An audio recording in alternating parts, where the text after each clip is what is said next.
Right, let's jump out of hiding, shall we? Hello. Evening all. Hope everybody's doing well.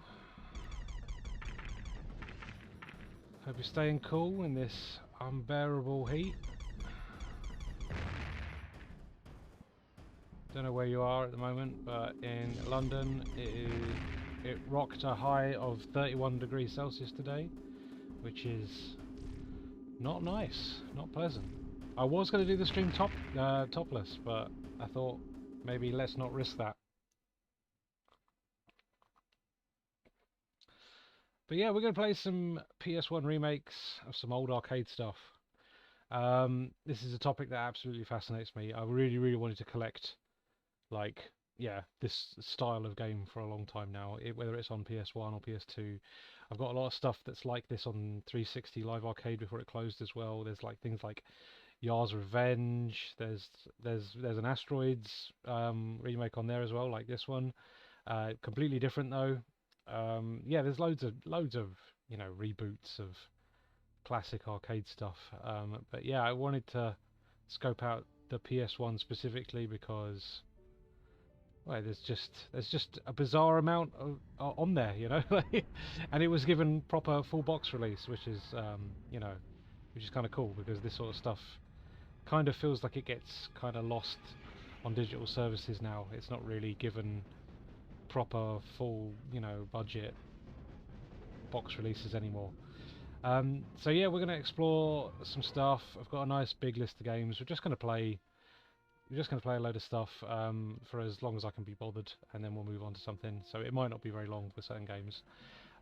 Sketch Sector, thanks for jumping in. If Pong's so great, how come there's no Pong 2? Well, I mean, we're going to get a Pong remake tonight, so look forward to that. No Trust Jen, thanks for jumping in as well. And yeah, we're going to kick things off with Asteroids. This is a 1998 jam, and yeah, published by Activision. Yeah, so we're gonna see what this is like. I say we're gonna see what this is like. I own this one. This is one I am more familiar with, to be honest with you. So yeah, new game. Let's do it. Right, kicking things off shortly. Right, we've got some selectable ships. We've got the dagger, we've got the rapier, and we've got the longsword. I think the dagger is probably the most balanced. Longsword's got the most shield, but the weakest rotation and thrust.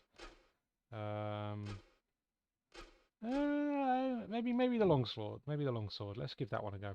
Let's give that one a go. A spatial distortion has released you in the asteroid belt known as Sigma Delta. Your mission is to clear the belt of all asteroids, making interstellar travel in this part of the galaxy safe. Take extra precaution of the crystal asteroids, as they can regenerate after they've splintered apart. Keep your eyes open. We will try to drop you some new experimental technology. We'll pull you back to base through a small wormhole when you have cleared the sector. Happy hunting. Cool. Let's do it. Where's the Vic Viper? Unfortunately, not in Asteroids. Oh, look at this. FMV cutscenes.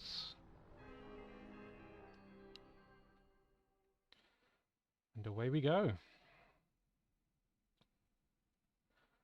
So yeah, like I say, we're going to play a little bit of each. And I'll just go for as long as I feel like it. If it's engaging me, then we'll play a little bit longer, but yeah, we'll just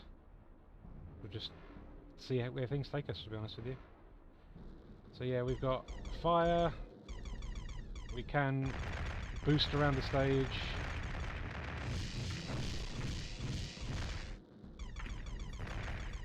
But I won't do that until there's some collectibles, because I don't know how you guys play Asteroids, but I'm very sort of sit in the center of the screen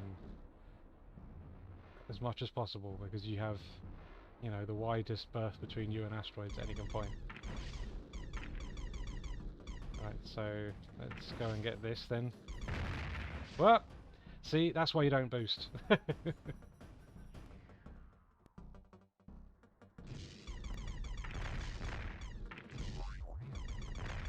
So yeah, I gotta make use of that shield. Which I wasn't using there. Yeah, good noises in this game, good noises. Level 3. Right, let's try and actually get something this time.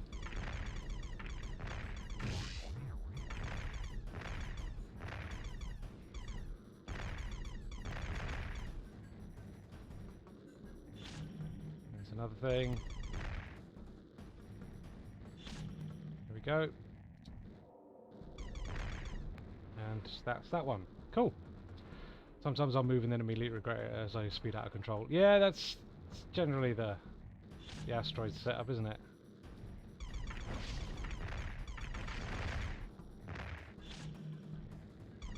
Oh, we got mines, mate. And I've been exploded.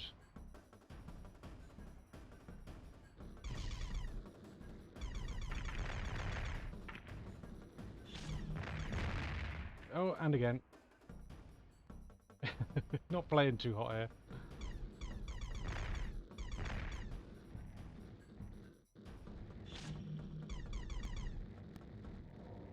You there. Get dead. Wait!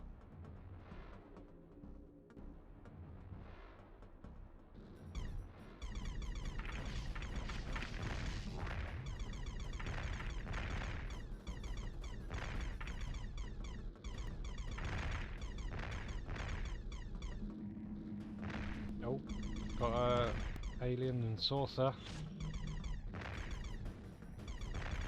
So far so good. Like, it's responsive. It's very easy to discern stuff. Hey Pocket Ellery, thanks for jumping in. Playing asteroids at the moment. Right, so here's one of these crystal ones that supposedly regen if you don't defeat them quick enough.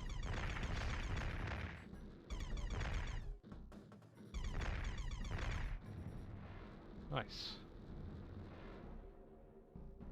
Grab those Chaos Drives, got to upgrade your channel. Yeah, they do. They do look a bit like Chaos Drives.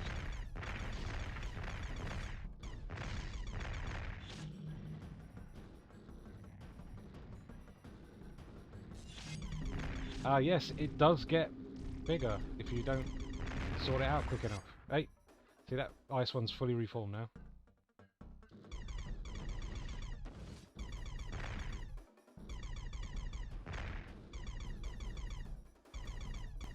So they got a little creative.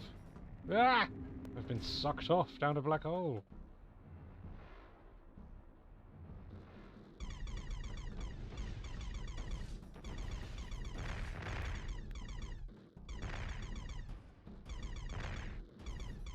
Right, that's all the ice ones sorted.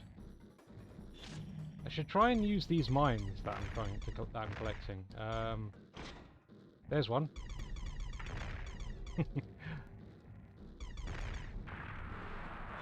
Nice. Do I have any other abilities?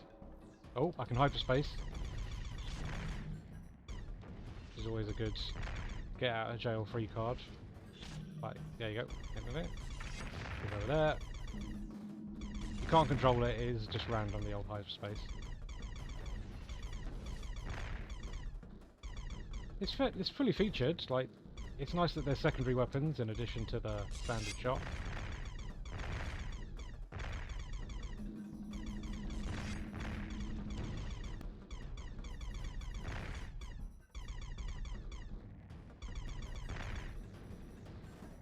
Quick. There we go. The good thing with a lot of these remakes as well is that they often include a port of the original game, like, as an extra. So they do some nice little, you know, archival work as a result. I'm pretty I'm absolutely certain there is an unlockable version of the original Asteroids on this, because I think me and my dad ended up playing that like more than the more than this version, to be honest. And yeah, the shield is a new addition. I think some arcade versions of Asteroids do have it. Asteroids Deluxe might. What's that? weird guy.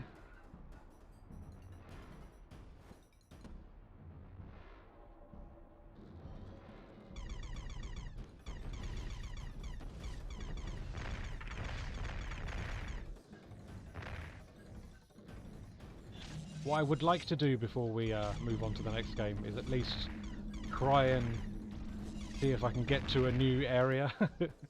So you get to see a different background other than brown planet with asteroid belt. The planet brown.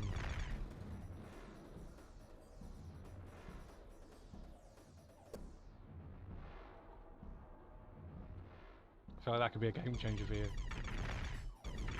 It's remembering to use it is the big thing.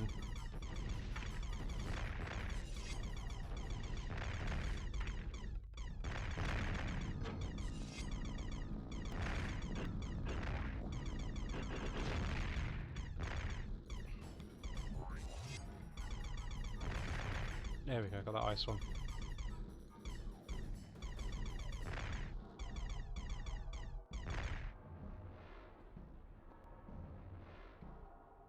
Yeah, we can play this decently. Well, I don't know, you've seen how many times I've died. Oh, these big detonator ones set off with a big bang.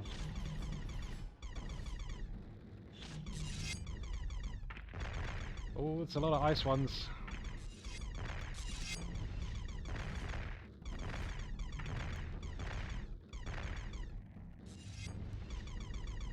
Ah, hyperspace. How do I do it? That one. That's a good tactic as well, is using the hyperspace to just dead stop, essentially.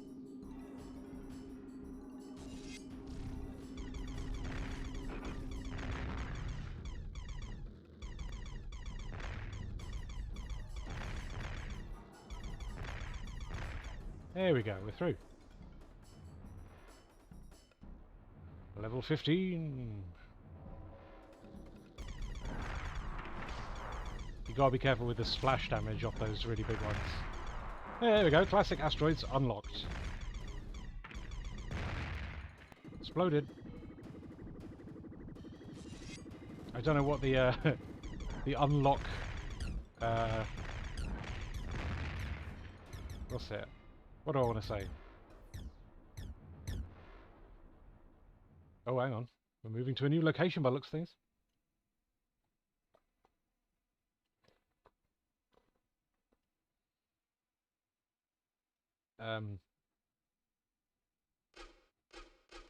Sure.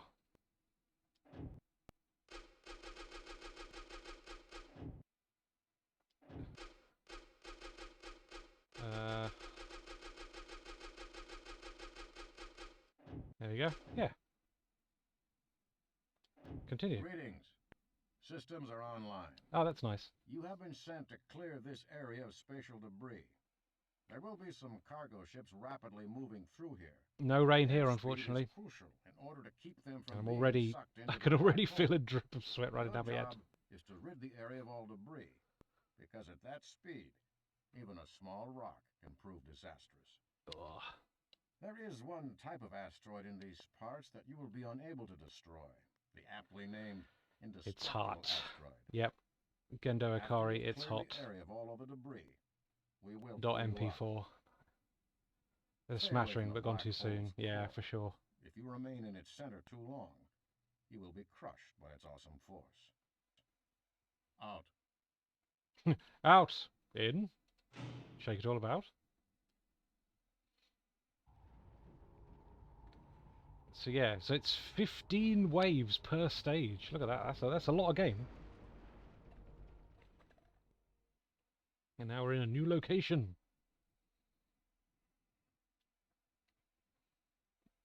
What does this look like? Space, I imagine. Browner planet. We're near a black hole. Ah, and the black hole has its own center of gravity that we want to avoid, otherwise we get killed. I'm pretty sure that's how that works. So yeah, the stages introduce their own mechanics as well, which is kind of fun. Yeah, because the teleporter takes us over here, sort of thing.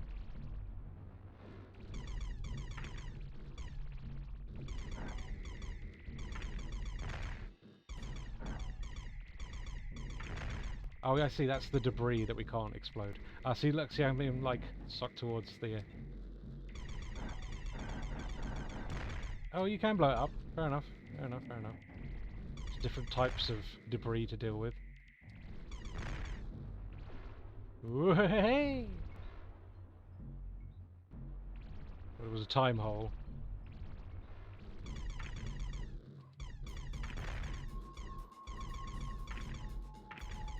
Yeah, it's just supposed to be a black hole. Like you get, I think it's instant death if you go in there. In fact, let's just test it. Oh, okay. So it is pulling me towards it, but I didn't take a death. I guess it's just additional, you know, gravity to deal with. I imagine that would be a pretty significant jump in difficulty. Homing missile. Look at that. Some interesting additional weapons to muck around with. But yeah, that's a good demo of asteroids there for the first game in our showcase tonight. I think we'll leave it there for now. Christ, it's the asteroids, man. Can have a quick look at classic asteroids while we're here. Why not? I don't know what sort of stuff they give you.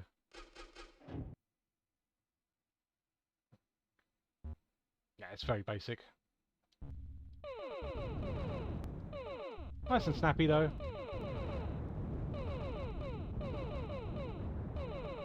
Got the hyperspace as well. Yeah, it's a good little version. Nothing wrong with that. Perfectly readable as asteroids. Yeah, there you go. Exit to new asteroids, I guess. Cool stuff. Well, that's our first game of the showcase. Let's move on to our next.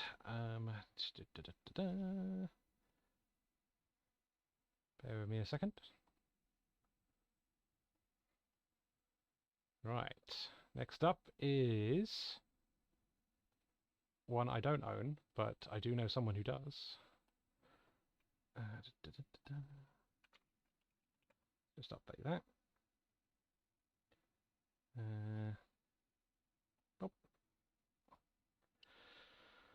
Breakout, released in 2000 by Hasbro Interactive and developed by Supersonic Software. Ah, no wonder it's good. No wonder it's good.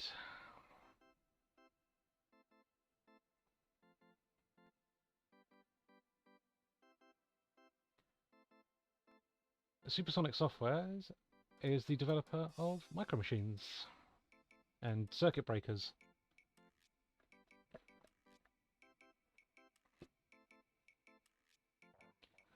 Which makes sense that why this has got so much character, because that's obviously just their bread and butter. Right, okay. We do have an analog controller. Let's stick vibration on, why not? Start a new game! Oh no, the ball's in the water.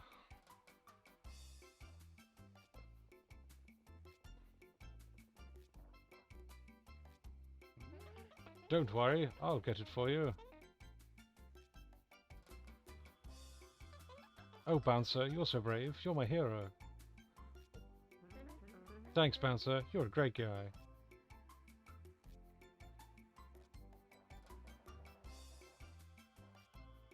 And he's off.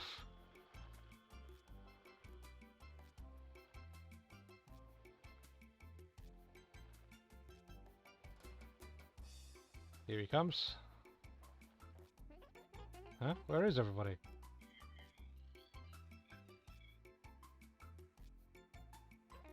Oh no, it's Batniks! Evil Batniks! Don't let Batniks take me. Ah! With Bouncer in prison, Daisy and the world will be mine! Ha ha ha ha! Bouncer is dragged off to prison. Jesus.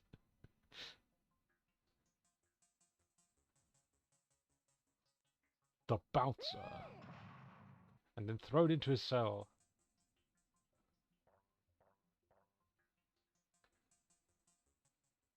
Welcome to Breakout. I'm Coach Steele, and I'm going to show you the skills you will need for your battle with Batniks. First thing you need to do is move left and right to stop the balls, and there will be 30 balls. Try to stop at least 15. Okie dokie. Do have analog control as well.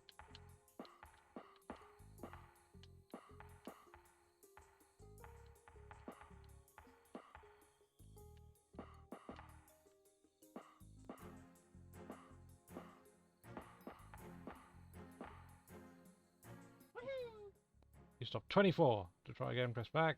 Press something new, press continue. This game is fully aware of what it is. Now to angle the ball. You can do this by hitting with the left or right side of the bat. The closer the ball is to the bat, the greater the angle. 10 crates will appear on the right, followed by 10 on the left. You must destroy at least 10 crates by hitting with the ball. Okie dokie. So you got a slight curvature to the bat, which allows you to, yeah, direct things. But you can flatten it out with the, what's it? Square button, or you can tweak it with the L1 and L1 there. The noise Coach Dean makes when you fail. Well, let's try not to fail, Coach Steele. I don't want to haunt you.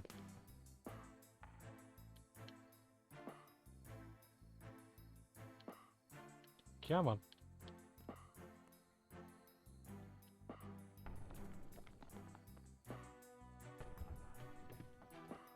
Whoops. Oh, there it is. Let's try that again.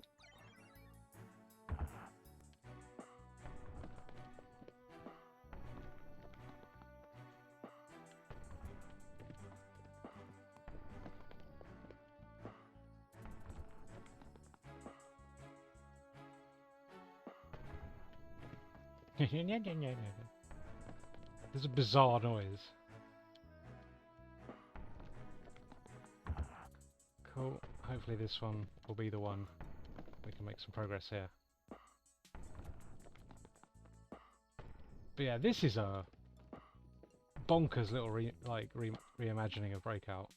Lots of character. Probably more than it deserves. But that's why you get Supersonic involved to make your game, I guess. Cool stuff. Well, off we go. Now to learn how to slice the ball. Before you can do this, you must put the bat into slice mode. Press square and notice how the bat changes. In slice mode, you can angle the ball by moving the bat just before the ball hits. Move the bat left to angle the ball right and move. Okay.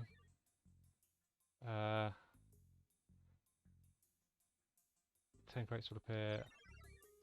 So press square for slice paddle.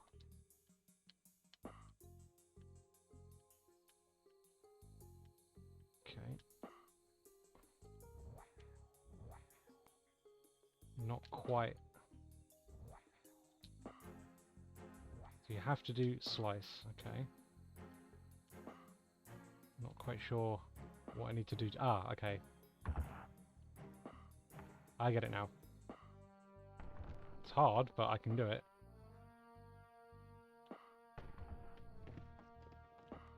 There we go. Probably won't pass this one, but...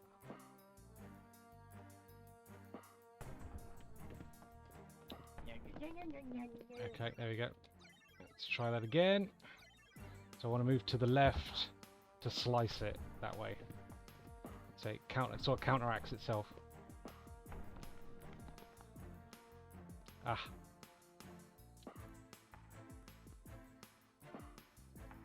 I'll come off it. Wow, it's really difficult to do.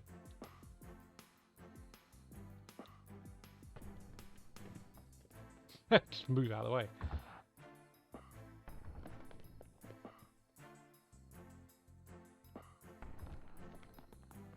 Yeah, it's difficult to manage. curve back makes this a lot easier.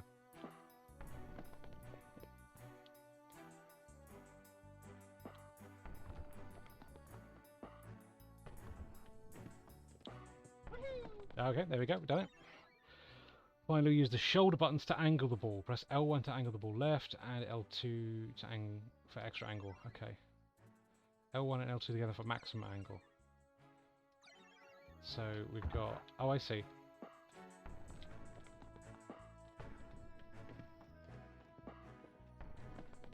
Just an ever so slight tilt to it.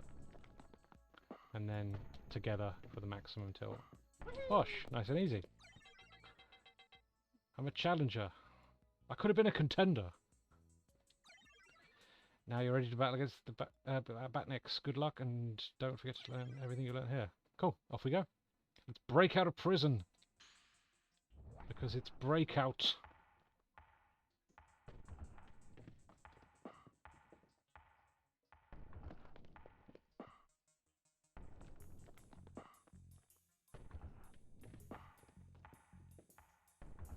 Yeah, I'm not going to bother with the slice. I got the curve back.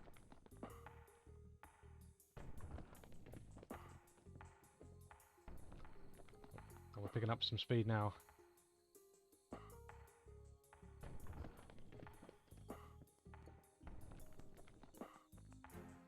It's super creative, isn't it?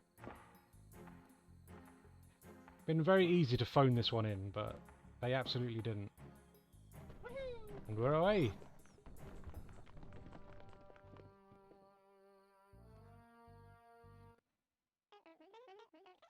Looks like I'm gonna have to jump!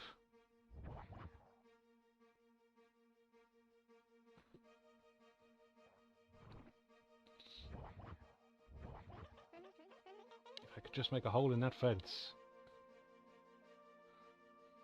Well, let's do it.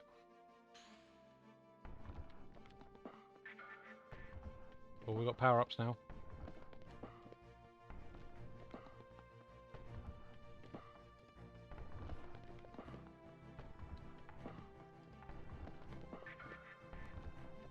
It's good, it's nice and responsive, nothing wrong with this. Oh, hello.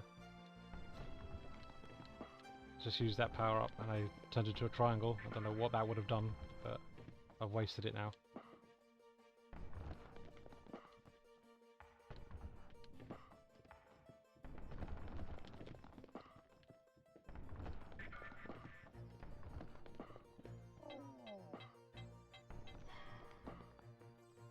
Let's try and... Oh, we got a long bat now.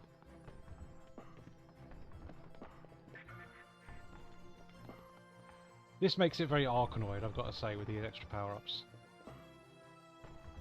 Which is nothing wrong with that. Arkanoid's a great variation of the breakout formula.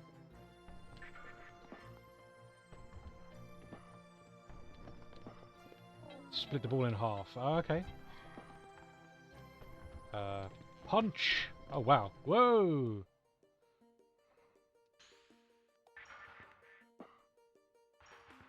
Oh, breaking the fence.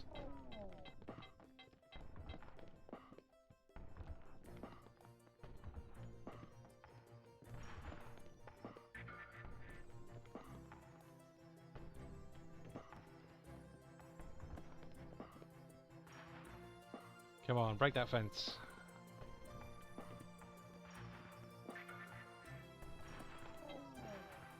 I think we're through. I'm free. Now I must find and save my friends. Oh, this is an interesting looking location. There's a wall coming. Run! Hold X to run. Oh, okay. This is a bit of a mix-up of the formula. It's gaining on me. Oh. Oh, I see.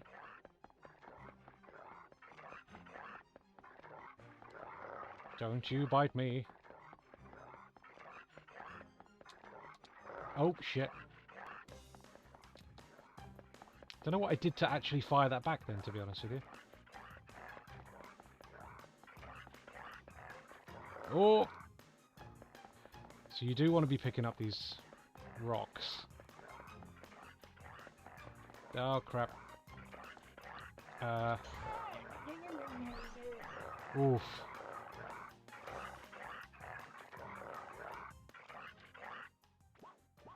Okay, I think we're going to leave it there for now, to be honest with you. But yeah, that's Breakout, which is one of the more interesting things to come out of this, to be honest with you.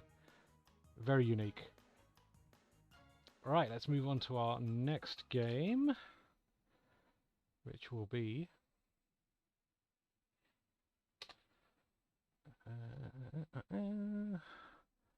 our next game is going to be Centipede.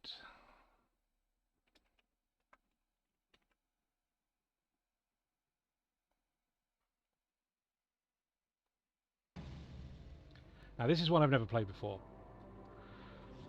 Well, not this PS1 version anyway. Bizarrely, I do have the Gamecom version of this. Which came out at a similar time and uses the same box art. It's Leaping Lizard software in production. You would, of course. Of course I would. Apologies if my camera's getting dark. I've got a light on over here, but having a light on directly next to me is just going to be too hot, unfortunately. So if I'm looking a little fuzzy, that's because I just can't have too many lights on in the flat. A true man of culture. It's not a bad version of Centipede, gotta say. This story begins every 100 years.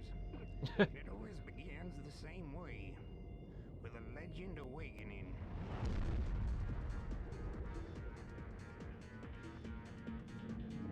Oh, here he comes.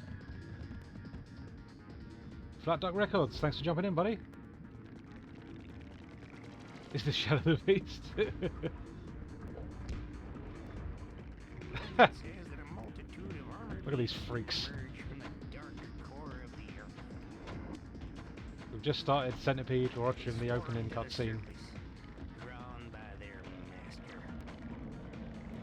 Oh, I felt a nice cool breeze come through the window just then, that was nice. Every 100 years they try to EDF. overtake our world, and we always think we've destroyed them. Defenders of the Realm background music. That is such a specific reference, and I fully agree. But legend also has it that every 100 years we are wrong. It's combat time.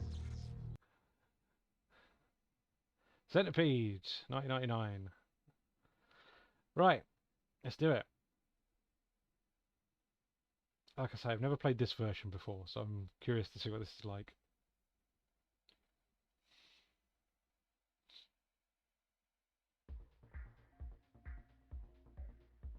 Okay, we got arcade, adventure.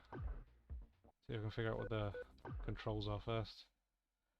Strafing, fire main weapon. I can jump apparently. Camera, shooter speed ×2 in arcade. Move the shooter. Cool. He's got a shooter. Right. Weedom. Wow, the level's called the Firth of Fifth. Do you think someone likes Prog that developed this game? Outstanding. The Firth of Fifth. The Centipedes and their cohorts have already I wonder if every stage is named after a Genesis song. The Centipedes and their cohorts have already raised the number of buildings in our city by the river. Rush to save the survivors at all speed and defend the buildings which still stand.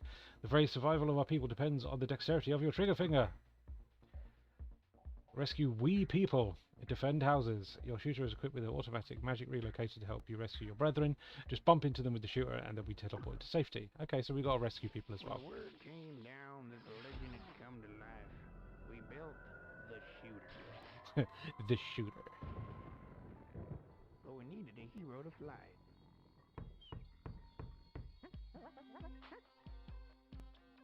This year, the magic stick didn't point to the usual Dead. heroes. It pointed to Wally. They used a dowsing stick to find the hero of the world. Wasn't a hero at all. It was just a simple bean counter.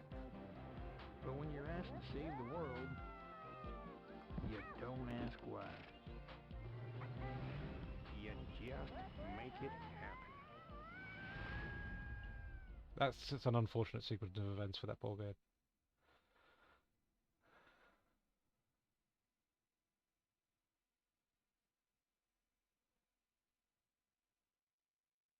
Come on then.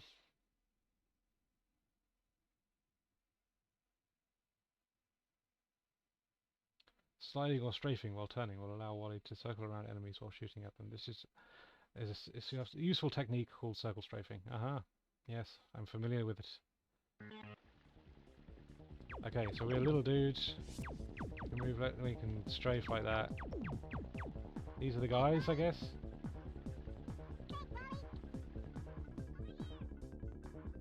I'm coming, lads. There's the titular centipede.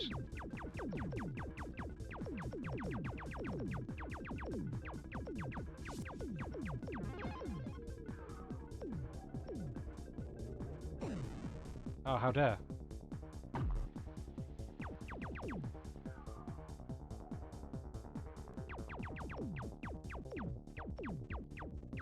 We've got some PS1 techno happening, which is very important.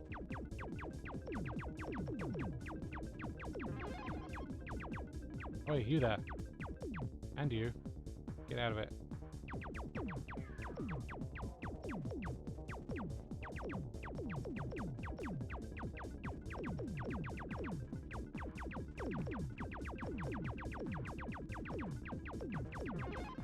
Go, let's try and get him before we get... Oh, hello. Got a spread shot. Yes! You're all knackered now, mate! Oh, that ran out very quick. And again. Yes!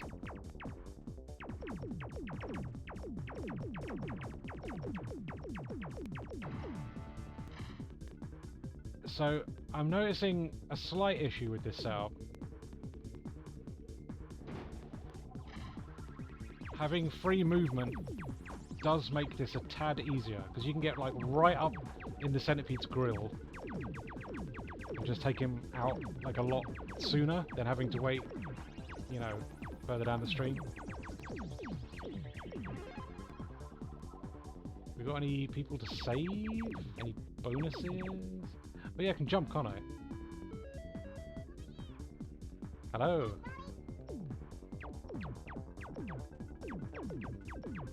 See, having to do that at least puts me a bit of a disadvantage, because now the centipede is further down.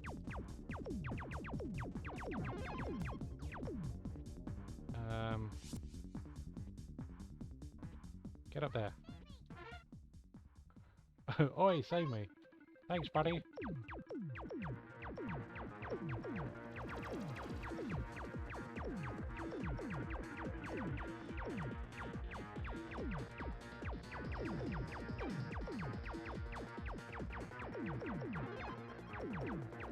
There's nothing wrong with this. Just a little easy at the moment. But then maybe the challenge ramps up a little steadier as the game progresses. It is made for a console audience after all.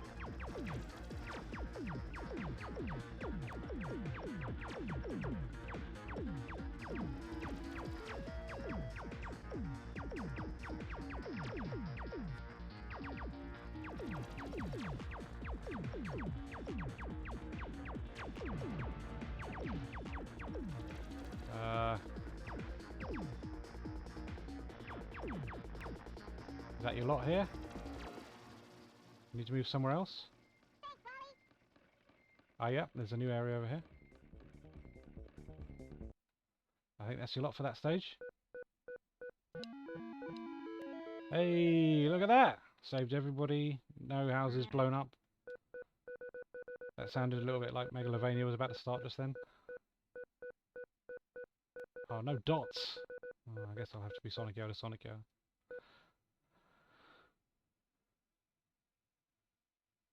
Right, show me what the name of the next stage is, because if it's another Genesis song, then I'm on to you.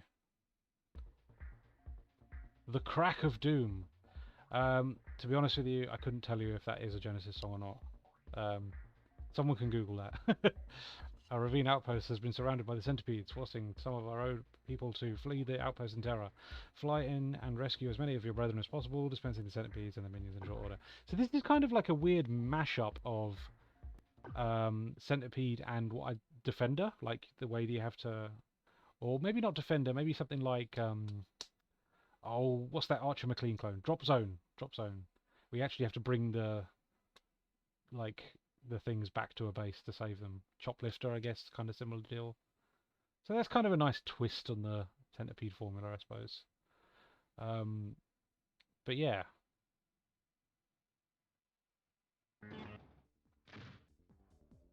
And away we go again. Where's the centipede coming from this time? There he is. It's a little more subdued, this one. It's very, like, noticeably centipede, which I suppose is a good thing.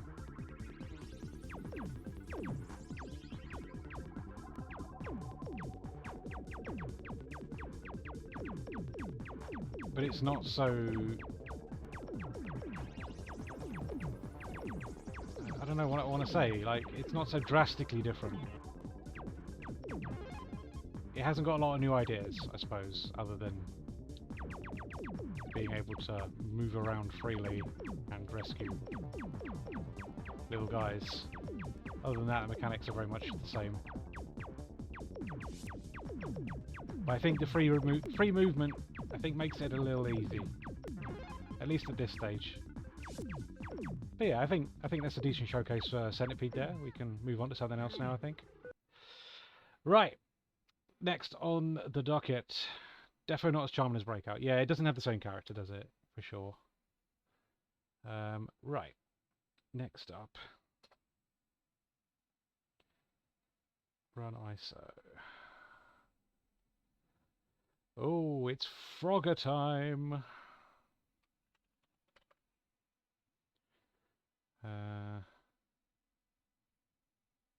God, there's so many Froggers on here. Just that one, whatever.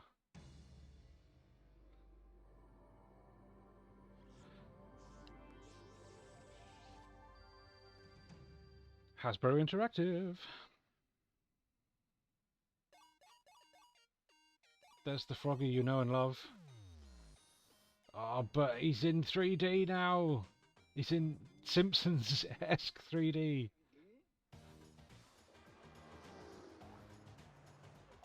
Oh, mate, all these Frogger-branded trucks are trying to do me in. The one they also put on Mega Drive, yeah. Oh, also Gamecom, which is another version of this that I own, but not the PS1 version. The Gamecom port of this is genuinely very good, but it is more just the arcade game, not a full-blown remake with stages like this one. Alright, and away we go, I guess. I'm just going to have a quick look. There is a control configuration. Okay, Super Hop, Tongue, and Croak. Good stuff. Oh, I like these menus. Right, away we go. Retro level 1.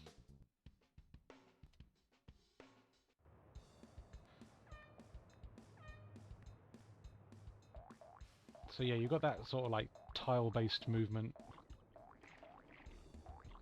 which you can't really mess with if you're doing a Frogger game.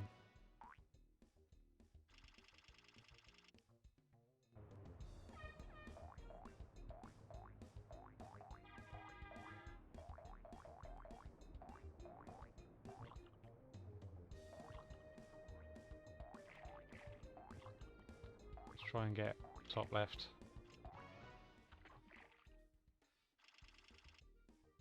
Otherwise it's just a frog game.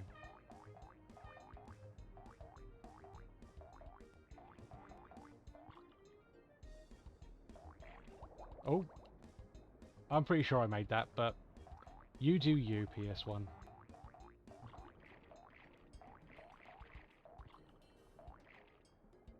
In there? I guess we've been there. Oh, okay, there's frogs to rescue. Right, that's the ones I need to be aiming for. Right, okay. It's not a case of putting your face in each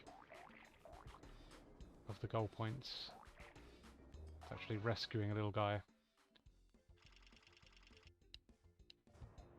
So far so good. I mean, the scrolling is not ideal for Frogger.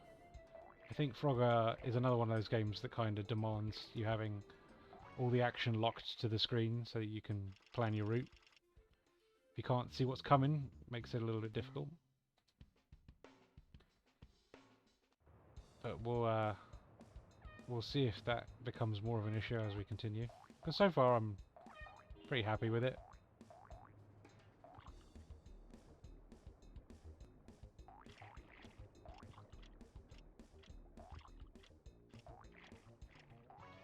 I always try to go top left first, because that one's probably the most difficult.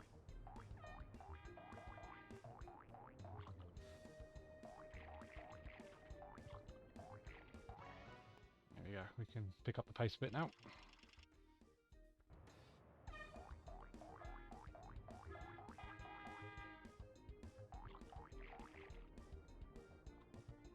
Come on, quick! No. Corpsed it. Should have gone back on myself.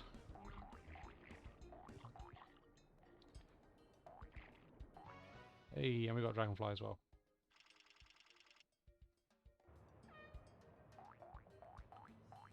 I do kind of like the art style for this. Sort of flat shaded polygonal look. It's kind of charming. I guess we'll get you then, seeing as there's a croc in the other one. Oh, panicked.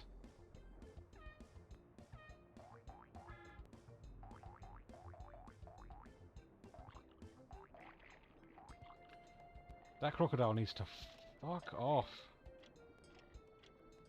There we go. And we're through. Oh, the retro level.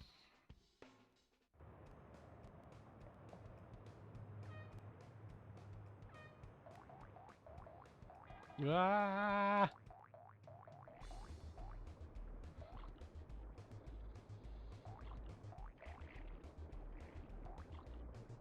Can get on the back of the croc, can't you? Yeah. As long as you don't jump on his head, you're alright.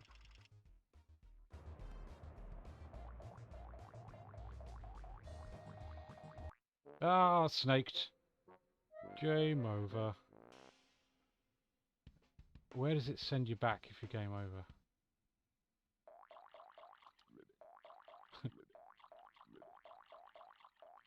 You really say ribbit. Oh, do you have to start from the very beginning? No? Okay. Start. Okay, you can...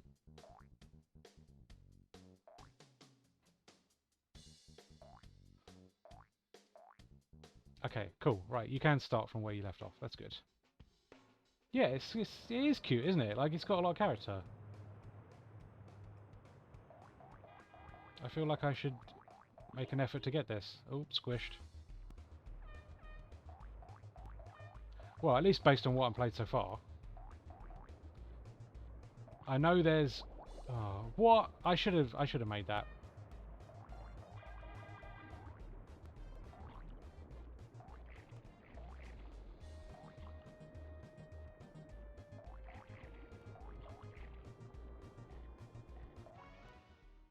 Okay, that's one.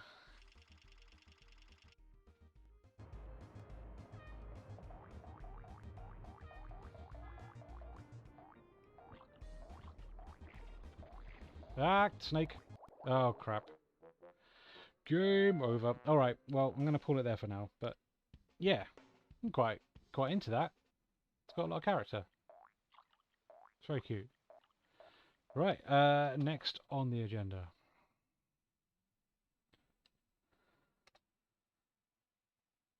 What have we got next? Right, I'm very familiar with this one. I do own a copy of this, but we'll give it a go for a little bit anyway. This is Gallagher Destination Earth. In 1981, aliens known as the Gallagher attacked Earth. 3 months later, Earth forced the enemy into retreat. Haha! Get out of it.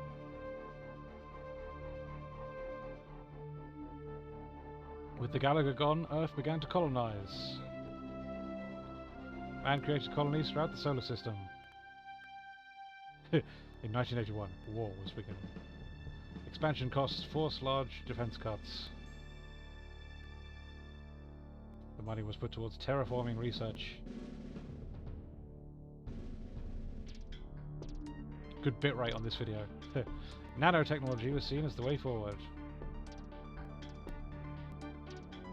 Using self-replicating nanodroids.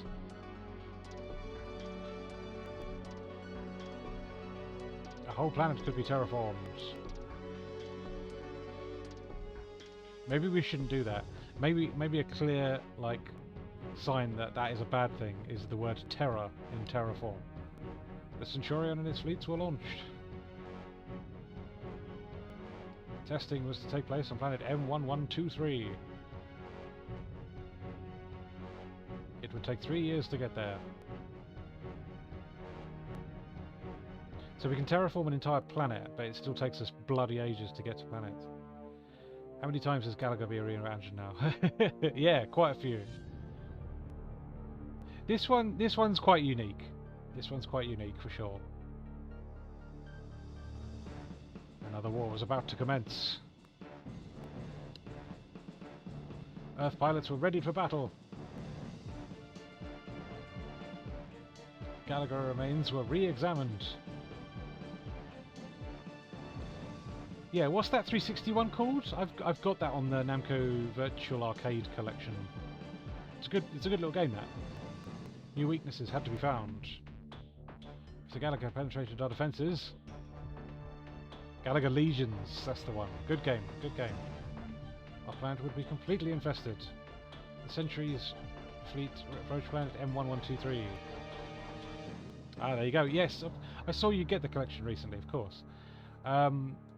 I'm not entirely sure if that's the same one that's on... There's a 3DS compilation with a Pac-Man and a Gallagher on it. The Pac-Man game is like a tilty gyroscope game, but there's a more traditional sort of Gallagher game on it. I think that might be a port of Legions, but I'm not entirely sure. But yeah. Check the controls. Move, fire, thrust, smart bomb, spin left, spin right. Okay. That's the vibration on. Don't want to invert the controls.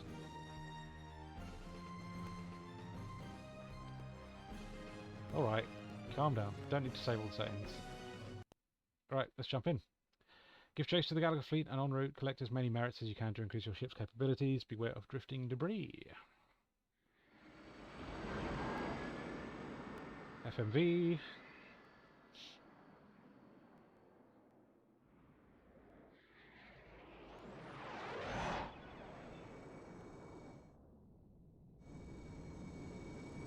Be careful of the debris.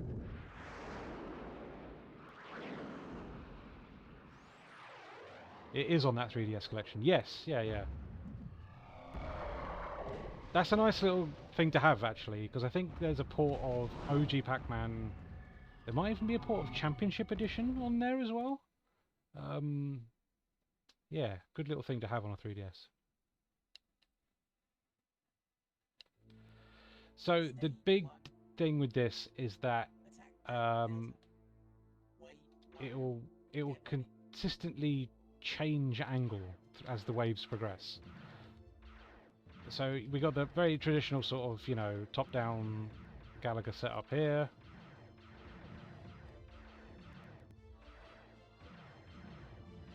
We can use this thing to take one of the Gallagher. Like that, and then they fight alongside us. It's kind of cool. A bit like the G Darius capture ball setup. Or like Zero Wing. The little tractor beam. That's kind of unique.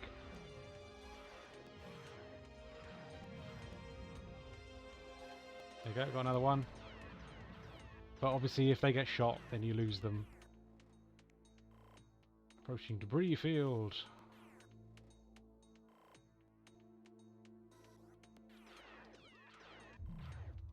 Increasing speed. So yeah, look, and then now it will change angle, and now it's sort of like Space Harrier or Galaxy Force style, behind the ship kind of deal. So there's a bit of creativity to this one, you know? Like, it's very, you know, generic space shooter in its styling. But at least they did something unique with the way that the waves attack. You know, you're not just always top down. But you do have the problem with this behind the ship view in that, like, you can't really see what you're firing at. And I mean, that's an issue with any game with this setup. Afterburner has it, Galaxy Force has it, Space Harrier has it. It's a difficult thing to get right. But like I say, I like the uniqueness. And then you get like horizontal scrolling shooter instead as well. Just again, like, lots of creativity to this one. Like, I like that they thought of interesting ways to have you fighting the waves of enemies instead of it just be top down.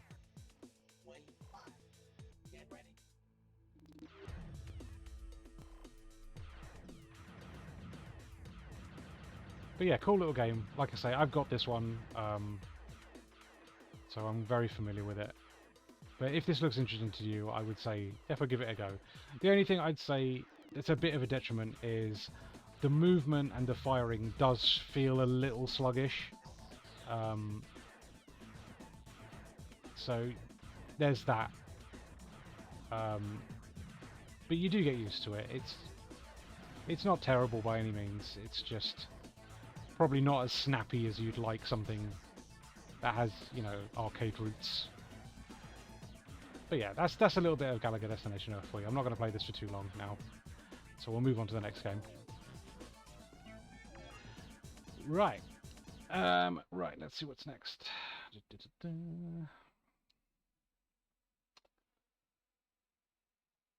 Let's see what is next. Next up is Missile Command. This is one I've never played before. I'm very excited to see what this is like. That'll do, I guess. It was an amazing day when it was first discovered. Atari. Hasbro Interactive again.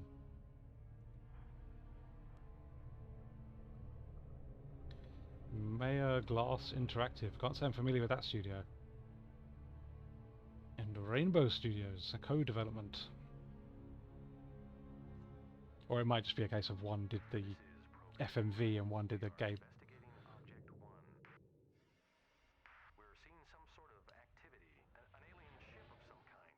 Greetings and welcome.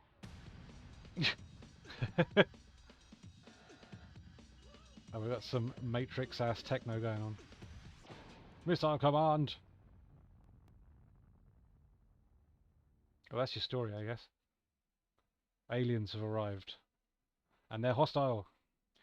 Right, it's a 99 jam. So we got Classic, we got Ultimate. I'm assuming Classic is just a port of original Missile Command. Let's just quickly check. Oh, this is just a... Yeah, this is the standard Missile Command setup, but with fancier graphics.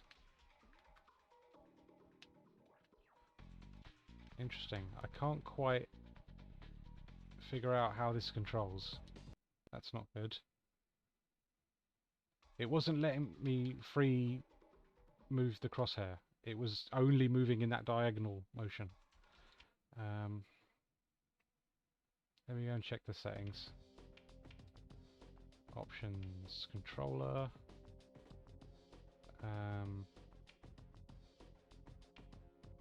Aiming with D-pad or analog stick. Okay. Fast left, fast right, fire around, fire 2, fire 3. Okay, seems fairly reasonable. Let's try that again and just see what's going on. Because if this doesn't emulate very well, then we're going to have a problem. Single player.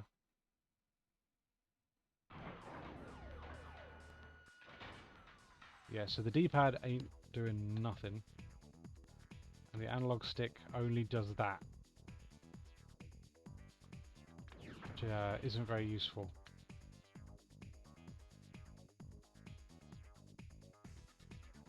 Oh, hang on.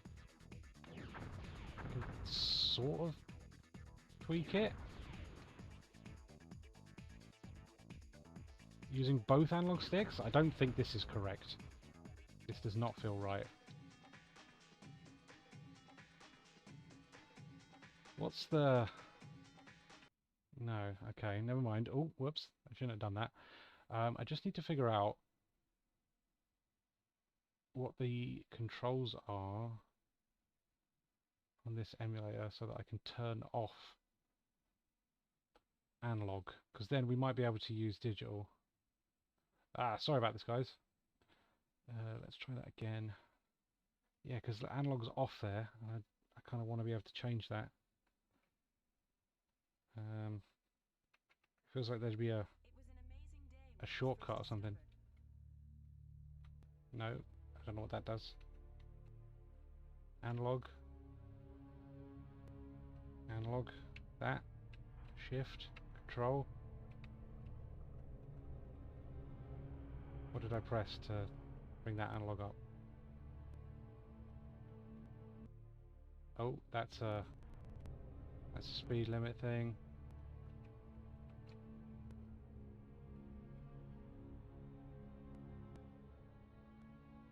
This is Pro Ryan.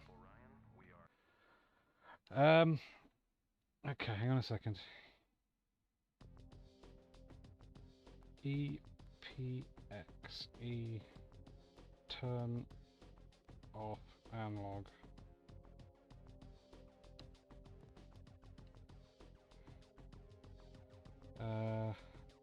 Press F5. Analog on, analog off. Okay, there we go. Let's try Ultimate then and see what this does. Because I'm assuming this is the new fandangled remake mode. We are in the middle of a full-scale, all-sector invasion. All MC units are being deployed. Your new coordinates are being sent now. Regroup your team and engage.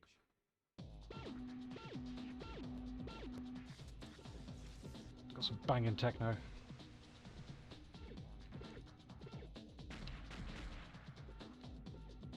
Shoot woman. Oh, she walks like she's shat herself. They all do.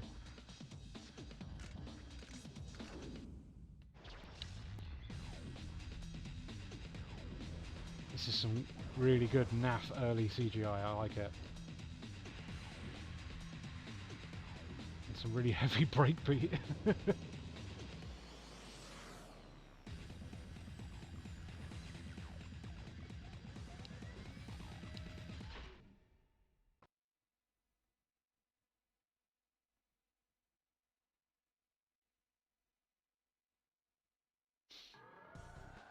Okay.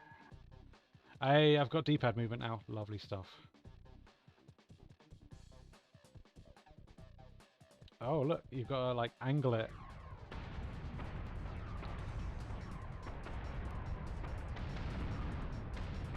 Nice.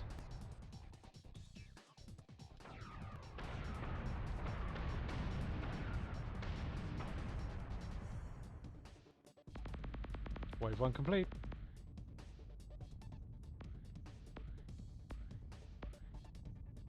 This is definitely Missile Command, but they've definitely fancied up the look of it. Show me missiles.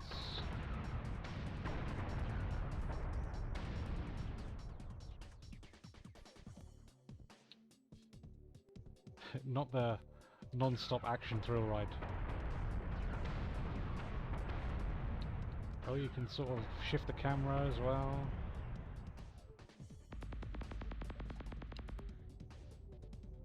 That's pretty good. It's a little like by the books as far as remakes of old games go.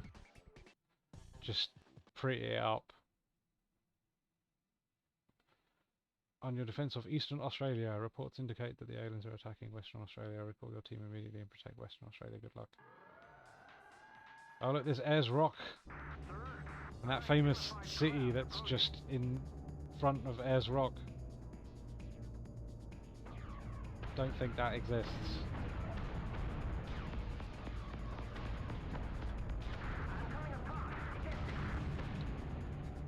Crap.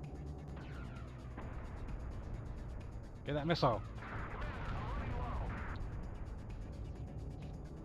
Oh, I appear to have lost a spaceship at some point. Oh, and again. This fucker. He's doing me in. Of the pulsing bases in the results screen. Yeah. They're dancing. Oh no, I've got to do this entire wave with one ship. Because I didn't realise I was being attacked.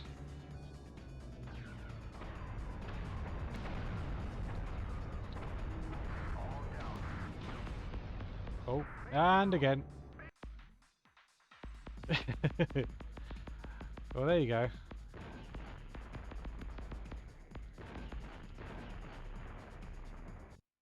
That's a bit of ultimate missile command. Oh no! They blew up Australia!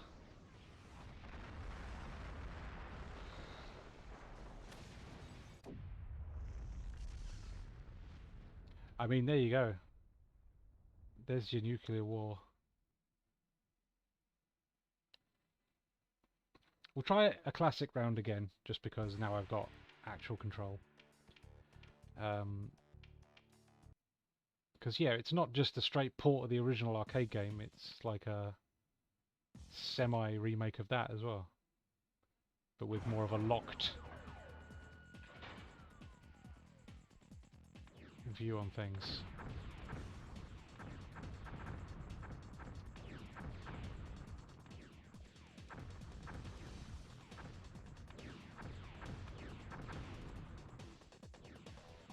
It's fine, it's Missile Command. I'm not sure the prettier graphics, well I say prettier graphics do it any favours, to be honest with you. Makes it a little less easy to read, I think, having all the effects.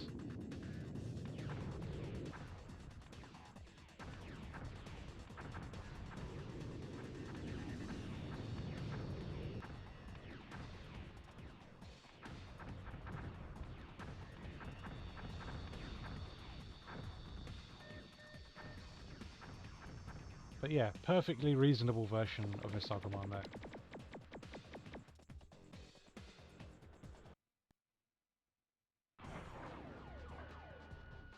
You get different locations as well. That's nice. Don't think there's anything particularly wrong with this, but it's just not wowing me.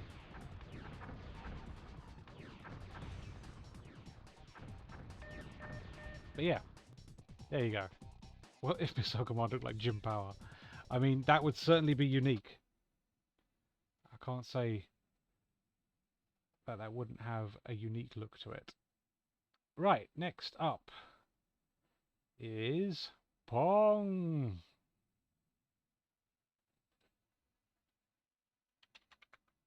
Oh, there we go. Hopefully this will chapter the archive as well, so that it's easy to navigate between the games.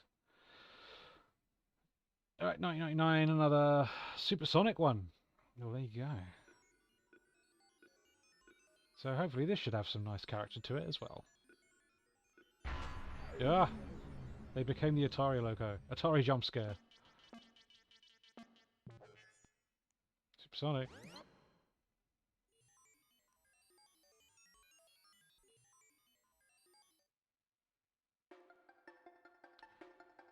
Getting a lot of use of the Atari logo in this one. Okay, what have we got? Not a whole lot. Options. Sure. Have we got analog on? Yes, we do.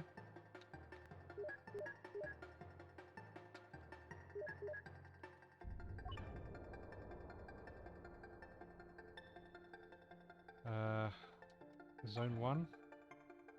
No, back. Analog being on is not doing me any favours. Okay, there we go. I got this confused with Breakout for the longest time. Wasn't my favourite, still pretty charming. Yeah, I mean, same developer, right? And it's both bat and ball games, so yeah.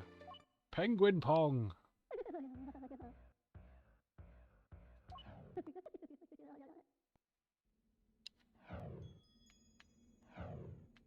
10 points to win.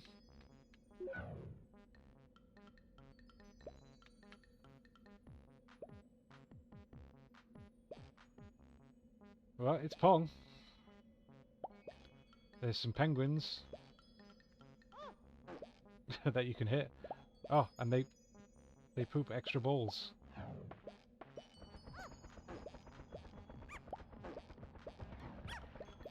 Oh, it's getting a bit manic now.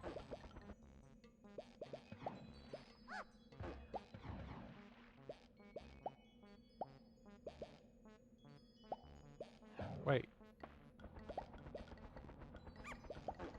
Am I getting my ass handed to me? Looks like it, doesn't it?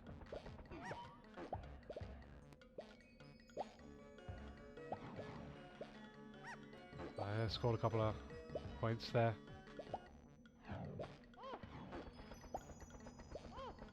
Oh!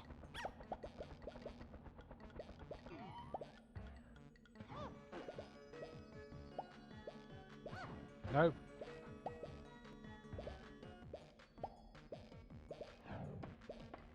Wait, the intensity certainly ratchets up very quickly.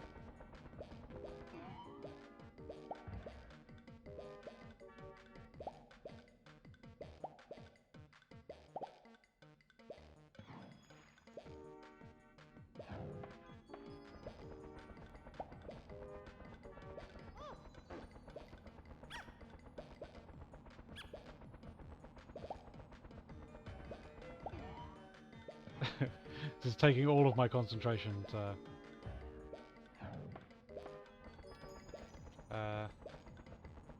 do we have a way to...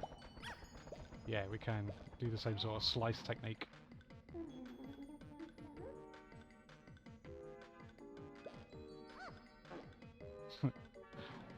The pooping of the new balls is very amusing to me. Oh, we brought it back to even Steven.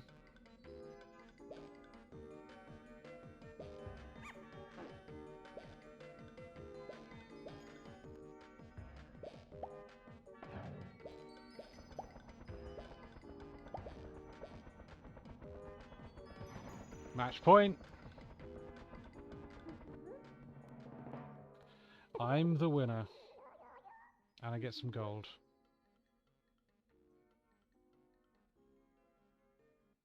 Again, a lot of character to this. And it definitely jumped up in intensity. Same sort of character to the bat as in Breakout, doesn't it? But with literally no features like eyes or anything like that. Oh, okay, we've got two bats now.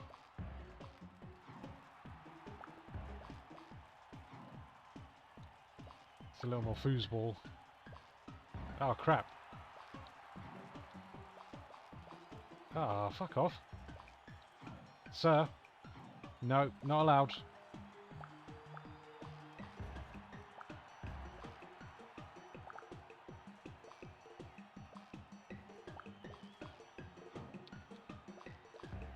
Oh, you're absolutely boned. Once it gets down there. Yeah, right. That really plays a disadvantage of you. I think you need both of your bats to be on your side of the pitch.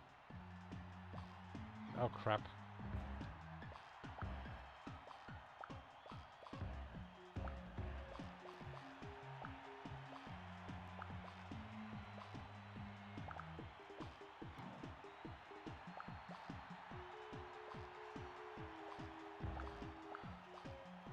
Nice.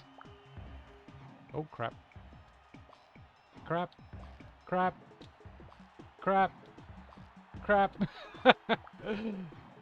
Ah, I hate you.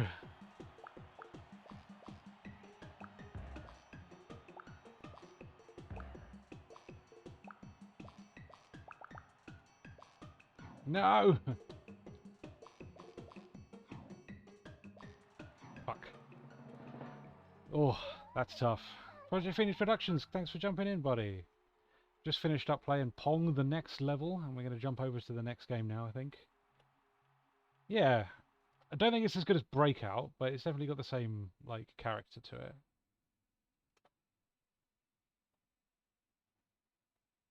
Okay. What's next? It's Cuba.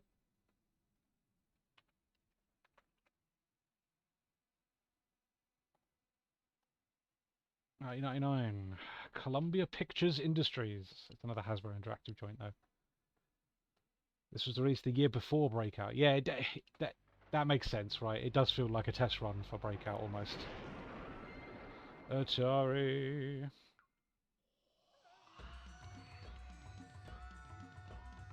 Artec Studios. Is this all Atari stuff? Not all of it. Not all of it. We've seen Galaga, which is obviously Namco. But I think most of it is.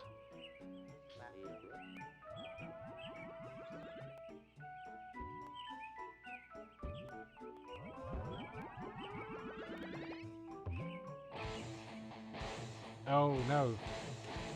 Now we're rocking. What is going on?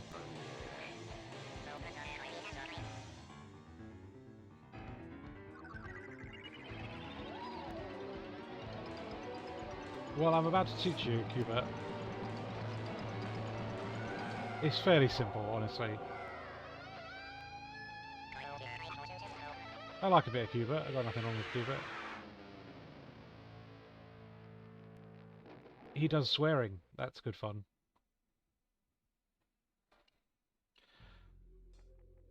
Doesn't Mark have a fascination with this lad? Who's Mark?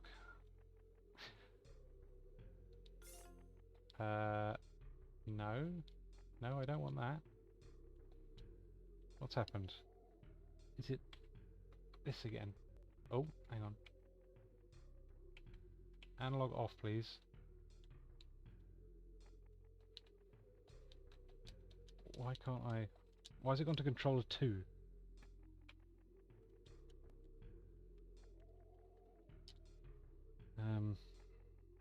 Okay.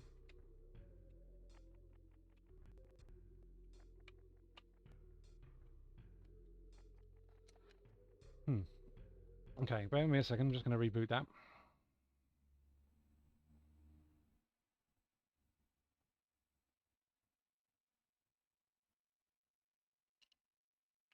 Analog off. Sketch sector, absolutely. I don't know, you'd have to ask him.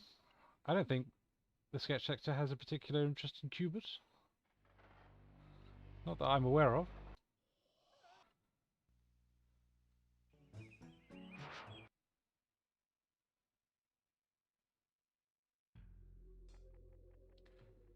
Okay, done.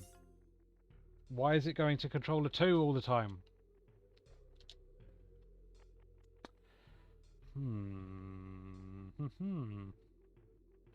Right, bear with me a second, guys. I may have a solution to this.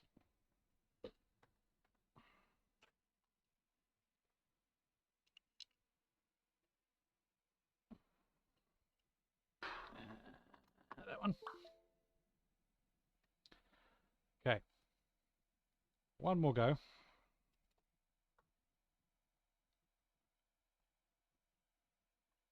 And we'll see what happens here.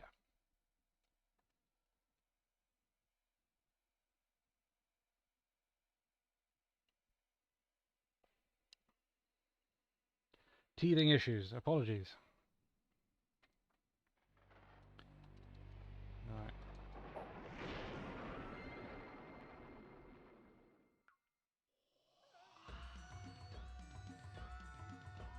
Now I'm having a different issue. Now this controller is not mapped. Oh, that's annoying.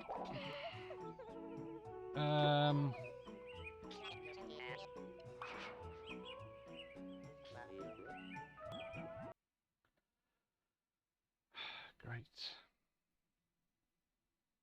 Okay, I think we might have to scratch that one, unfortunately. That's a shame. I was hoping to play that.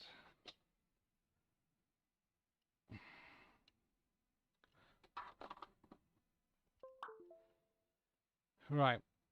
Okay. Next game is Robotron.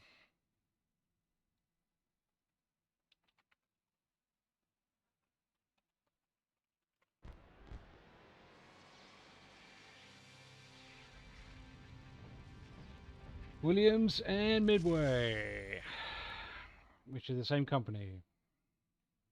Robotron X. Never played this one either, so I'm excited to see what this is like. Fingers crossed we have a bit more luck with the old controller here.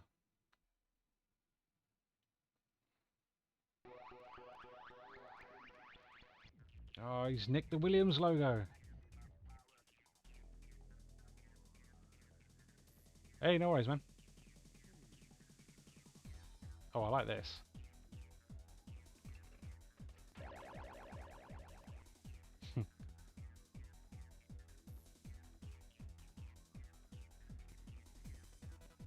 Look at that cool menu.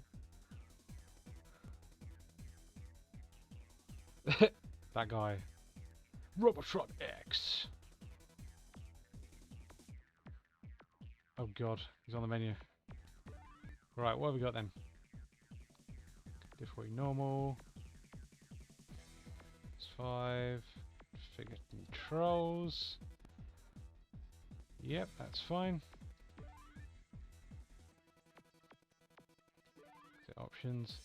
I'm going to ask you, I know you covered the Tonic DIY back if you used it. Did you know if anything was ever saved from the Sega level creator? I'm not entirely sure it was, to be honest with you, fella. Archive.org would be the one to look on.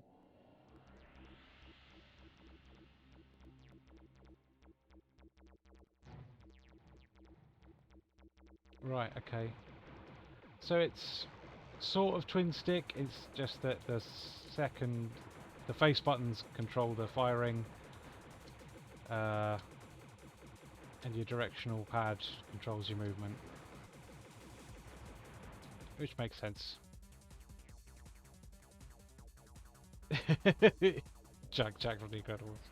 There he is.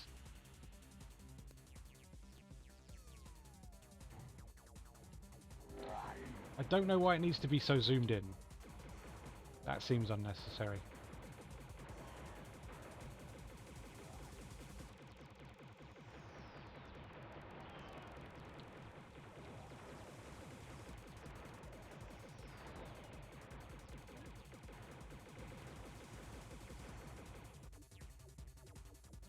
Otherwise, seems like a fairly decent take on Robotron. Nice and intense.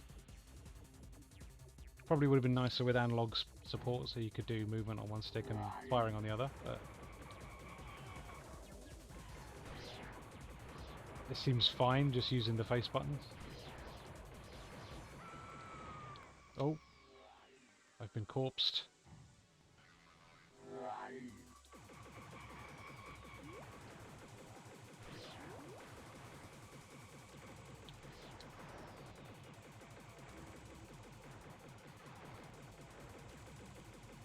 Yeah, I don't know why it needs to be so zoomed in. The added scrolling doesn't add a lot, I've got to say. Just makes it more difficult to see what's coming up.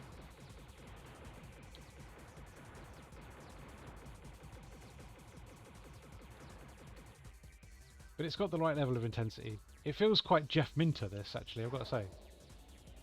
Yeah, very flashy.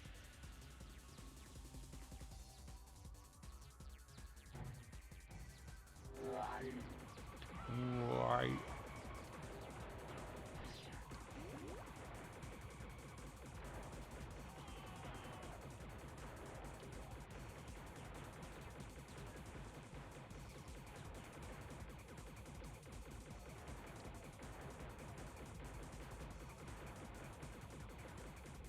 Ah! They've been beaten up.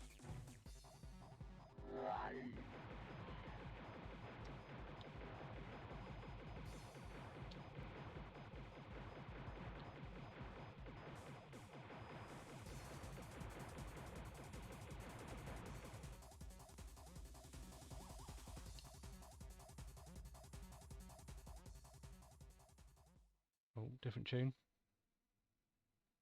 Different location, maybe. Beware the insidious brains. That's just good advice for life, that, isn't it?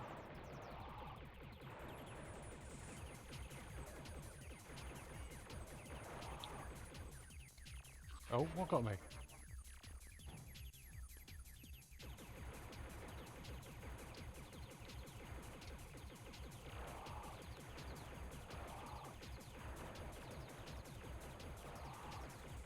Oh, there's like a sort of wave attack that sort of homes in on you. Ah!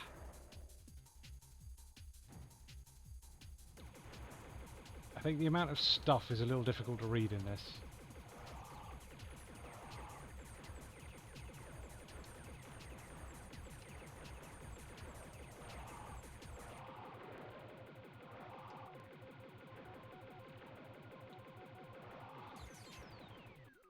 There we go.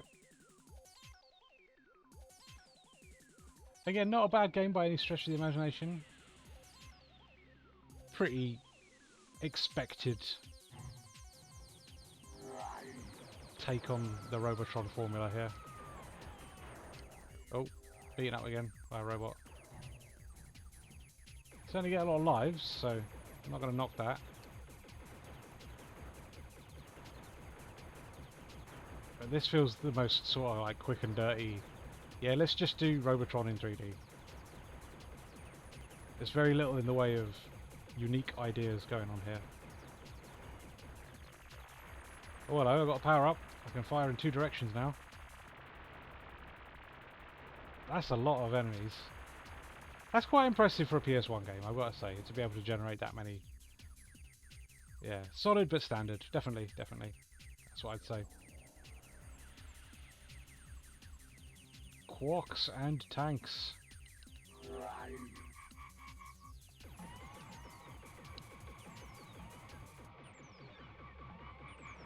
There is a tank. God, there's a lot of stuff happening. Very Geometry Wars. Yeah, I mean, there's a game called Grid Runner, which is kind of like the precursor to Geometry Wars, and that's very much inspired by Robotron.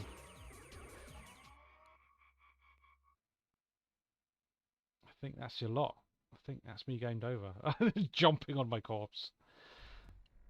Yeah, I enjoyed that, like, but it's very just a straight and dirty port of the arcade game, but making it 3D. Trying to make it a little bit more flashier with a more dynamic camera angle, but I don't know if the scrolling really helps, to be honest with you. I think you need a locked screen view on the action, personally. See what everything's going on. There we go. That'll do. And yeah, Robotron X. Interesting. Right. Let's see what's next. I don't think I've got too much left now. Let's have a look. I would like to try Cubit again. But I'm not going to do that just yet. Right.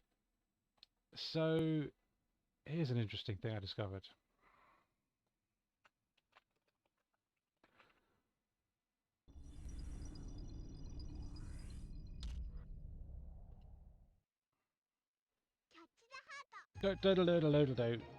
Taito. So this is a simple 1500 release. This is the Space Invaders, Volume 73. The Simple series is a Japan-only budget line of PS1 games.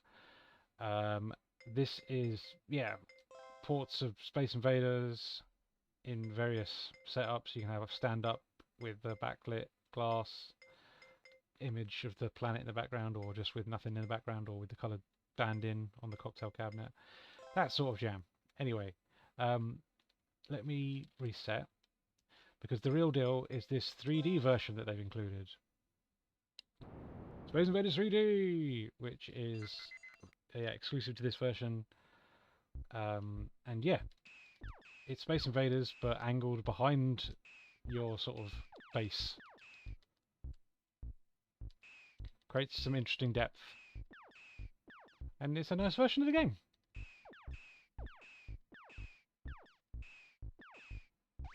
But again, kind of quick and dirty.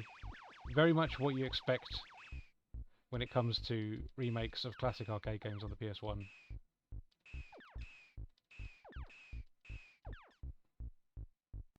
Get your 3D glasses on.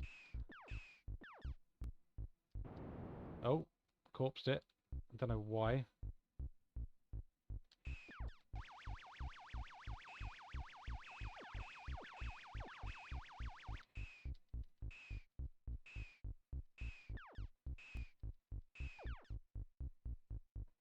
Again, I don't really know what this adds, other than just a bit of visual flair, but I don't dislike it.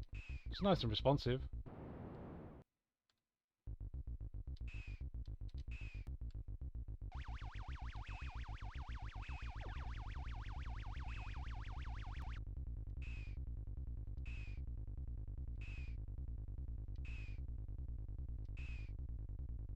Got ya.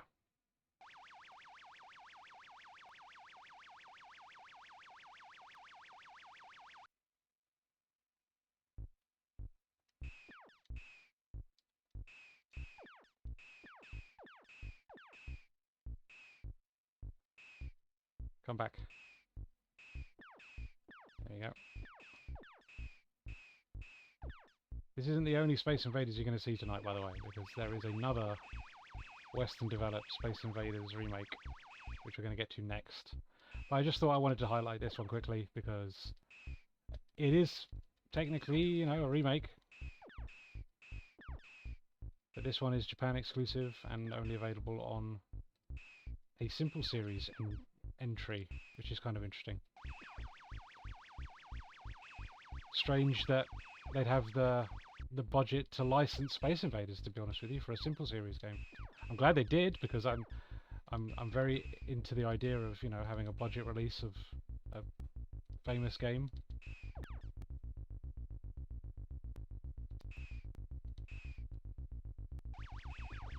Oh, last one. Gotcha!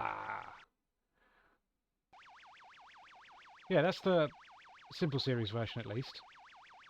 I'll jump over to the American one, because, yeah, you get the idea. That isn't doing anything groundbreaking. But let's have a look and see what this other one's like. I've been curious about this.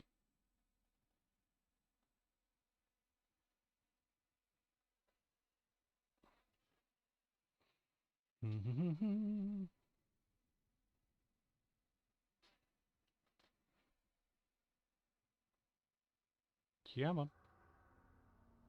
Oh, I can hear something. Oh, it's the Activision logo. Boo!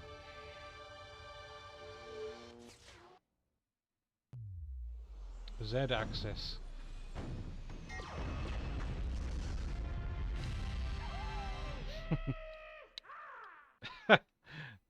Into it. Oh, got some butt rock coming.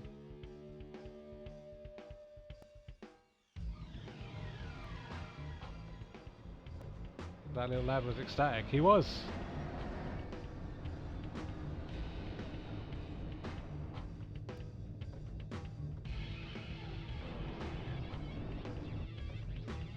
Look at this FMV.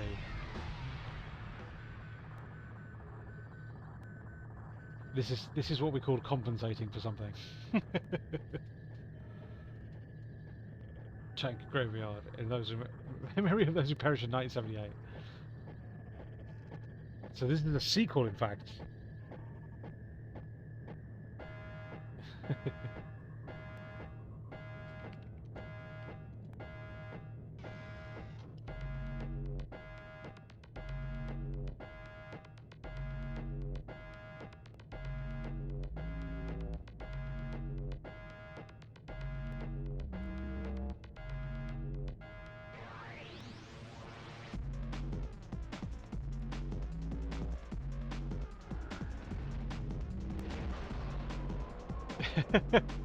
9-inch nails. It's far too D&B for 9-inch nails.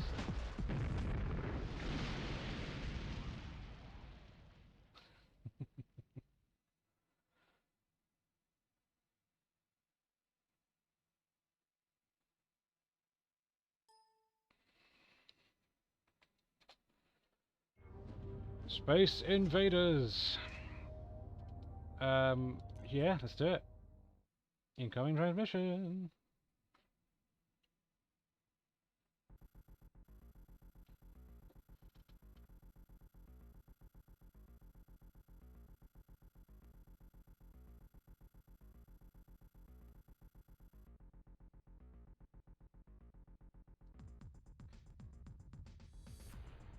Ah! I have kind of played this. Now that I'm seeing it,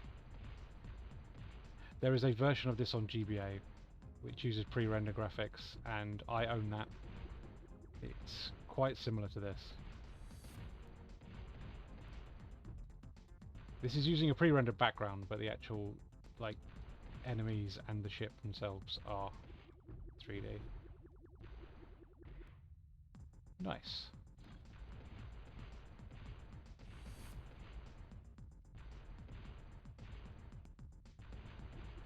This is fine. It's lacking character, I've got to say.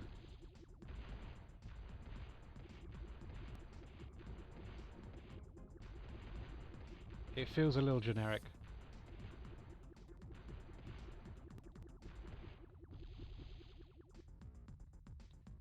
Again, nothing particularly bad. It plays well enough. The firing's a little slow, maybe. You'd like to think a modern version of Space Invaders would have a little bit more faster firing. But this, it feels a little old school. Thought that the tart screen looked familiar, but I'm sure there's a Red Hot Chili Peppers album that looks like it. Are you thinking of Stadium Arcadium? Look that up. On Google. Vertical burst, I'm assuming it must be, yeah, it's a bomb, or a devastating attack that I just wasted. I am, there you go!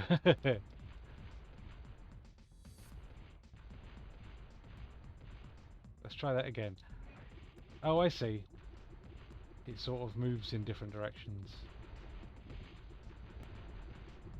Oh, those are like bases. Interesting.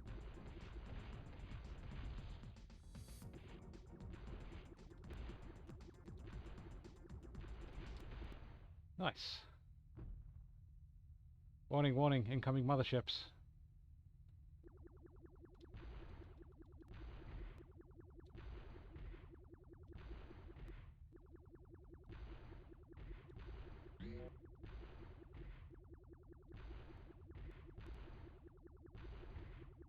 It's just like a bonus round?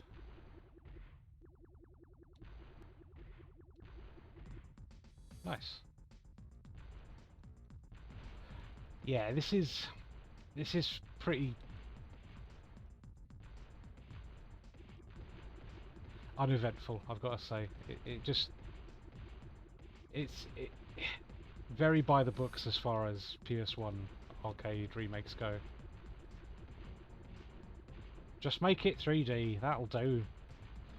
As long as you got the mechanics there, it's fine. That special ability isn't really much, you know, to write home about.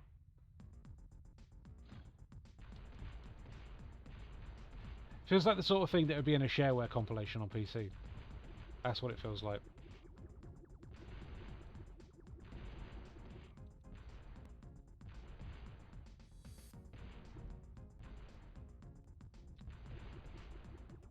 Oh, wait, you lot. There we go. Anyway, enough of that. Let's move on. Right, there is one I missed, actually. So we'll go back a bit, because I was going through these in sort of alphabetical order, but We're jumping back to M. I don't know if this counts, but I'm going to count it anyway because I love this game.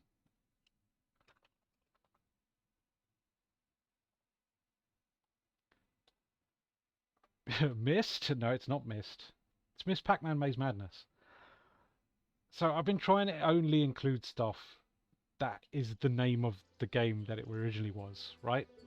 That's a remake, that's a reboot, remaster, whatever you want to bloody call it. Because it's got the original name. Many lands are powered and But sustained Ms. Pac-Man Maze by the Madness magical gems is of virtue. technically a sequel. The wonders of the last 4 uncharted lands are legendary. But it's the most But like the each original area has been game. forever It is a separated maze game, from it's the top rest of down. Pac-World by So that's why I've mysterious decided to include it. force fields. I have learned that dark forces are plotting to steal the gems using powerful black magic. They have kidnapped the princess and turned her enchanted palace into the foul castle of haunted Halloween. The princess has never been heard of since. So the FMV in this is a little campy and cheesy, don't get me wrong, but the game itself, this is a banger.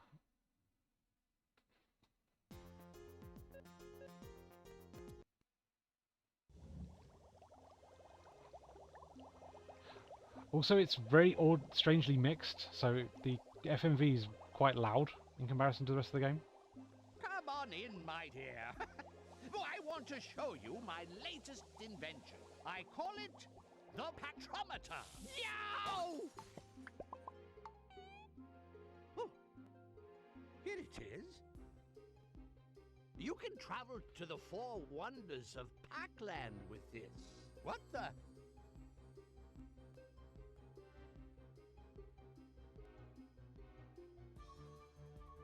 There is a video on the Dreamcast version of this on my channel if you want to check that out.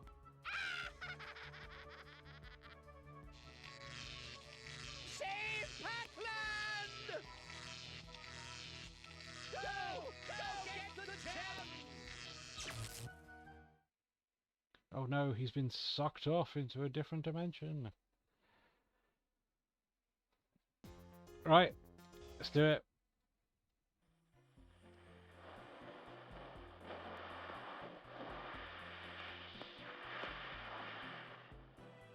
You'll be traveling first to Cleopatra. My holograph will help you find the Gem of Generosity. The Gem of Generosity. Right, let's do it. Crank it if you want to listen to some fucking banging tunes.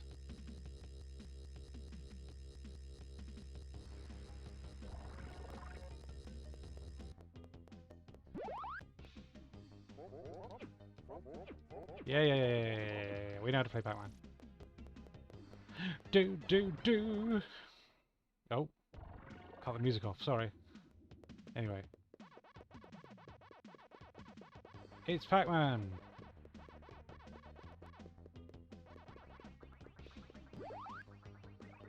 But there is a slight twist to this, which I do really enjoy. It's not just clear a maze and then clear off next round. You'll soon see.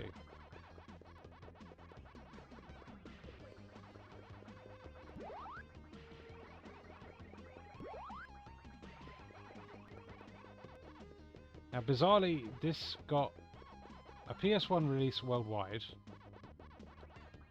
but the Dreamcast version is a US exclusive, which is really annoying. Annoyingly, I don't own either.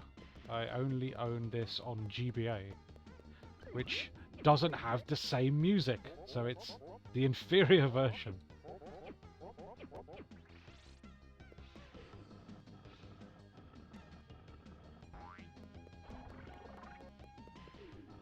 But it's a great little game, and yeah, as you clear each maze, it progresses to a new area. It's like a big, long stage with interconnected mazes, and there's some puzzling to do. It's just a good time. Like, it's very difficult to fault Miss Pac-Man Maze Madness. bit more of an adventure game than just a typical Pac-Man clone.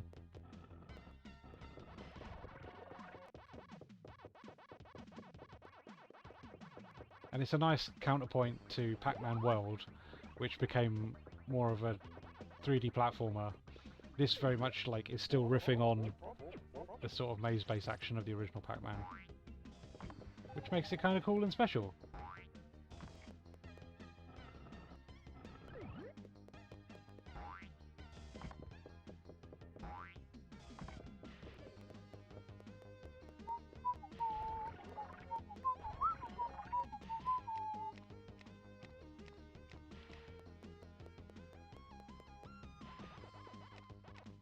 Oh, and you have a health gauge as well, which is kind of nice. It's not just instant death.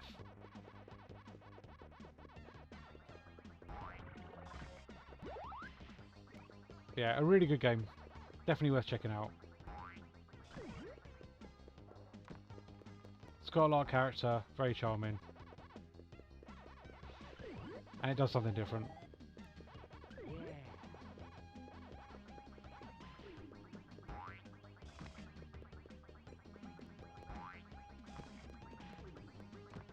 I should really get around to getting a PS1 version of this at some point.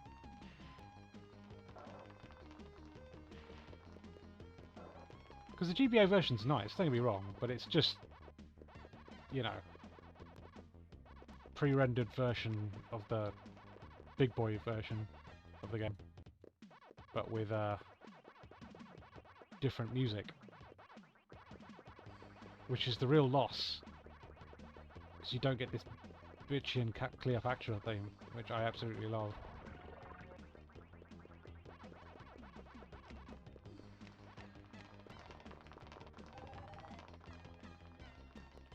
Pretzel?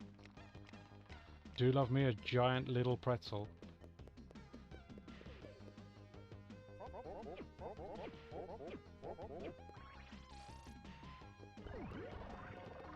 Yeah, the doors are gated, so you have to get a certain amount of pack dots. Yeah, it's just a good time.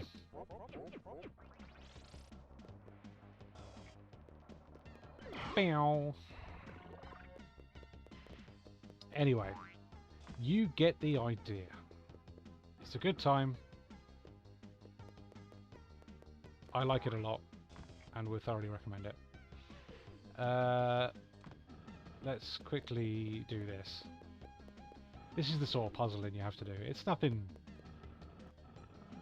taxing, but it just adds a little extra layer of something. There you go. And carry on. A good time. A good time. Right. Now let's move on. What is next?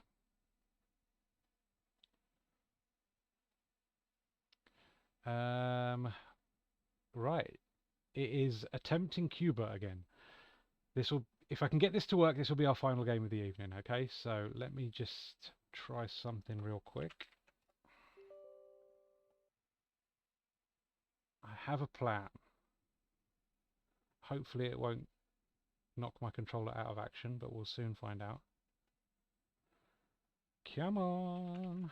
There it is. Okay. So let's try this. What's that done? Okay, so that's put that back into port 1. So let's see if I can get Cuba to run now.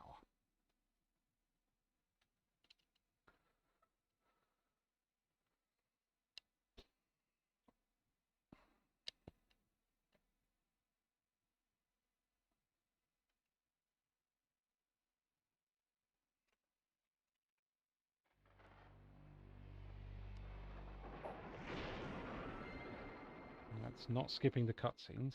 Okay.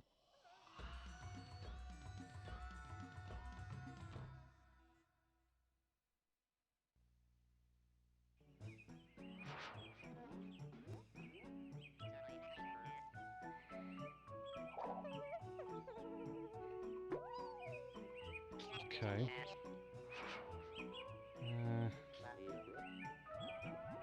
I get to config?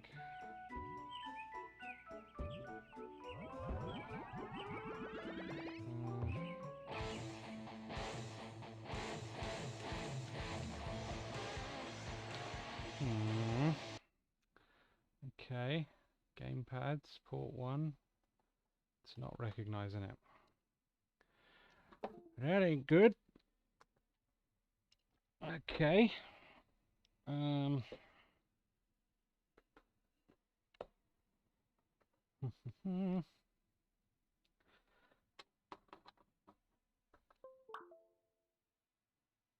That's in port 2. Okay. If I go like this, direct input, okay, DX tripod, run ISO again. Sorry about this, guys.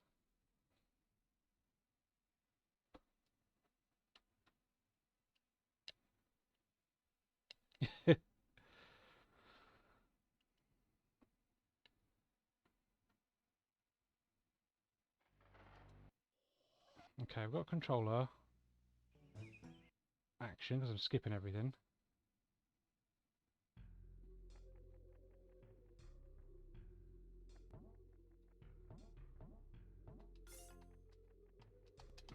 It's gone into player 2 again. That's annoying. I don't know what to do.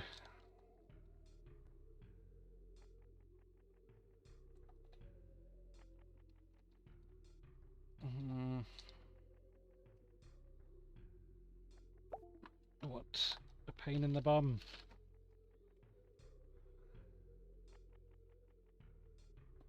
Let's try one more.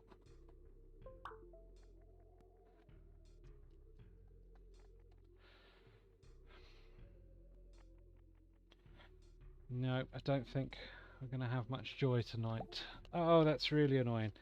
Well, guys, I think I'm going to have to call it there for the evening, I'm afraid. Yeah, apologies you didn't get to see Cubert. But yeah, thank you very much for tuning in, as always. I appreciate you spending your evening with me on this very, very hot night. But yeah, as always, please check out SegaDriven.com. Please check out YouTube.com/@SegaDriven. Got a new video coming out on Wednesday, hopefully. But yeah, that's my main stuff. Obviously, follow me on Mastodon and Twitter. Mastodon and Blue Sky @Sonic Yoda.